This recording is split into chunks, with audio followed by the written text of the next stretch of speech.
Welcome to వైయభక్తి channel. ఈరోజు వీడియోలో పవిత్ర కృష్ణానది తీరంలోని చారిత్రక పుణ్యక్షేత్రాలలో చల్లపల్లి మండలం నడకుదురు గ్రామం ఒకటి. నరకాసుర సంహార క్షేత్రంగా మోక్షపూరిక చరిత్ర ప్రసిద్ధిగాంచిన కాలక్రమేణా నరకోత్తర గ్రామం నడకుదురు గ్రామంగా స్థిరపడింది.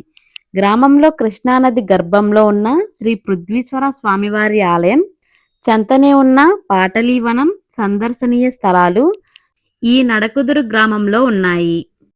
నారదుడు నరకాసురుడితో నీవు భూదేవి పుత్రుడు అని తెలియజేసి ద్విముఖుడనే రాక్షసుడిని సంహరించిన పాపాన్ని పోగొట్టుకునేందుకు పుష్కర కాలం స్వయంభుడైన శ్రీ పృథ్వీశ్వర స్వామివారిని పూజించమని సూచిస్తాడు. నరకాసుడు శ్రీ పృథ్వీశ్వర స్వామివారి ఆలయానికి చేరుకొని కృష్ణానదిలో నిత్యం స్నానం చేస్తూ 12 సంవత్సరాల పాటు ఈ స్వామివారిని పూజిస్తారు. అదే నడకుదురు గ్రామంలోని శ్రీ పృథ్వీశ్వర స్వామివారి ఆలయం. ద్వాపర యుగంలో ఈ ప్రాంతంలో పరమశివుడు భూగర్భం నుండి ఉద్భవించాడని పురాణాలు చెబుతున్నాయి.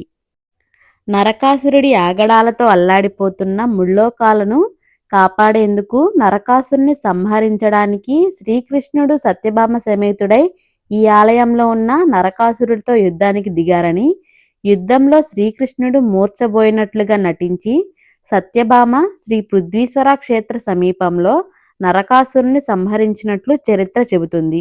భూదేవికి ప్రతిరూపం నరకాసురుడిని తల్లిలాంటి సత్యభామ నరకాసురుడికి ఇక్కడే అంత్యక్రియలు నిర్వహించి నది తీరాన పిండ తర్పణాలు వదిలినట్లు స్థల పురాణం ద్వారా తెలుస్తోంది.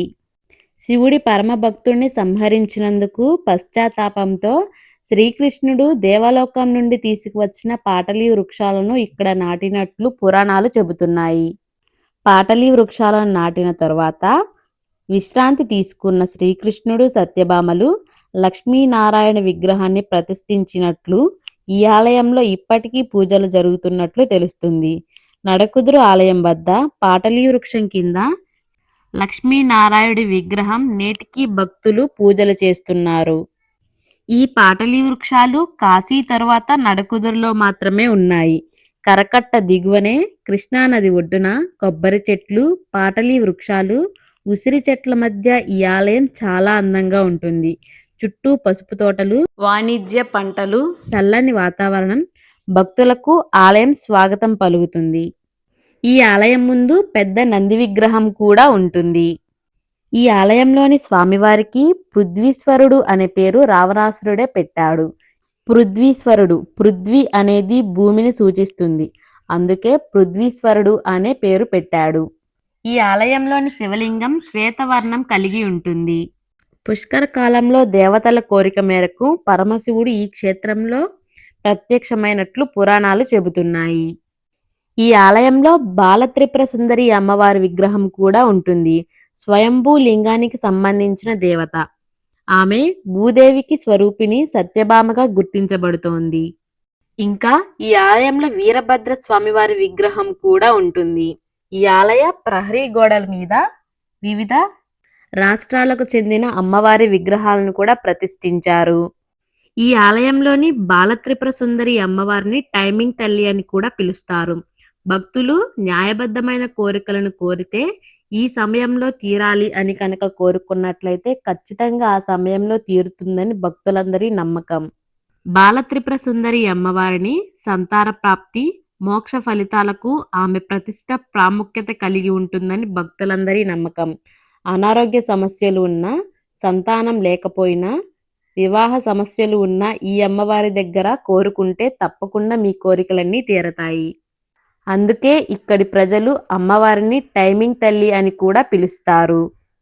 ఈ ఆలయంలోని పాటలీ వృక్షాలకు సంతానం లేని వాళ్ళు ముడుపు కట్టినట్లయితే ఖచ్చితంగా సంతానం కలుగుతుందని భక్తులందరి నమ్మకం. డాక్టర్ల సైతం సంతానం కలగదు అని చెప్పిన వాళ్ళకి కూడా సంతానం కలిగిందని ఆధారాలు కూడా ఉన్నాయి. ఈ ఆలయంలో దీపావళి పండుగ చాలా ఘనంగా జరుపుతారు. ఈ ఆలయంలో స్వామివారికి నిత్యం పూజలు జరుగుతాయి. నిత్యం ప్రత్యేకమైన అభిషేకాలు జరుగుతూ ఉంటాయి. ఈ ఆలయంలో సోమవారం భక్తుల రద్దీ ఎక్కువగా ఉంటుంది. ఈ ఆలయం పశ్చిమాభిముఖంగా ఉండడం ఇక్కడ ప్రత్యేకత. ఈ ఆలయం కనీసం 5,000 సంవత్సరాల క్రిందటి నాటిది. ఈ ఆలయం విజయవాడ నుండి అవనిగడ్డ కరకట్టకు వెళ్లే దారిలో నడకుదురు గ్రామంలో ఉంటుంది. మీరు కూడా ఒకసారి ఈ ఆలయాన్ని దర్శించుకోండి. ఈ ఆలయంలో ప్రతి సంవత్సరం కార్తీక మాసంలో పూజలు ఎంతో ఘనంగా చేస్తారు. మీరు కూడా ఒకసారి ఈ ఆలయాన్ని దర్శించుకోండి. మీకు ఎలాంటి తీరని కోరికలు ఉన్నా, మీ కోరికలు న్యాయబద్ధంగా కనుక ఉన్నట్లయితే ఆ స్వామివారు తప్పకుండా తీరుస్తారు. ఈ వీడియో మీకు నచ్చినట్లయితే మా వయ్యే భక్తి ఛానల్ని సబ్స్క్రైబ్ చేసుకోండి. ఈ వీడియో చివరి వరకు చూసినందుకు హృదయపూర్వక ధన్యవాదాలు.